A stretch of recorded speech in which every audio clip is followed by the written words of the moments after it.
গত কয়েক মাস ধরেই মাসুদুজ্জামানের বিষোদ্গার করে আসছিলেন নারায়ণগঞ্জ মহানগর বিএনপির সদস্য সচিব অ্যাডভোকেট আবু-আল ইউসুফ খান টিপু।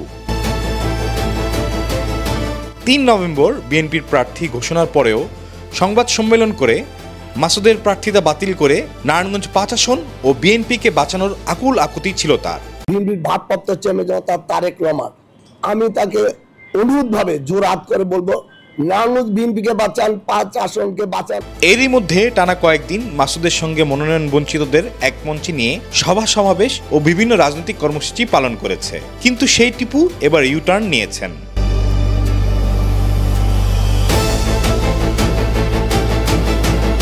বুধবার বিকেলে শহরের মিশনপাড়া এলাকায় হুঁশিয়ারি অ্যাসোসিয়েশনের কমিউনিটি সেন্টারে মহানগর বিএনপির ব্যানারে মতবিনিময় সভার আয়োজন করা হয়। সেখানে মাসুদুজ্জামানের জয়গান করেছেন টিপু। হঠাৎ করে এত ইউটার্নে নেতাকর্মীদের মধ্যে নানা প্রশ্ন দেখা দিয়েছে। এই ঘটনার পর বিএনপির তৃণমূল পর্যায়ের কিছু নেতাকর্মীর ভাষ্য, এতদিন আবু-আল ইউসুফ খান টিপু, যাকে ওসমান ও ফ্যাসিস্টদের দোসর বলে মনোনয়ন বাতিল করে পূর্ণ বিবেচনার দাবি করে আসছিল, আজকে তাকে বিজয়ী করার জন্য তার সাথে হাত মিলিয়েছেন এবং অন্যদেরকে আসার আহ্বান জানিয়েছেন।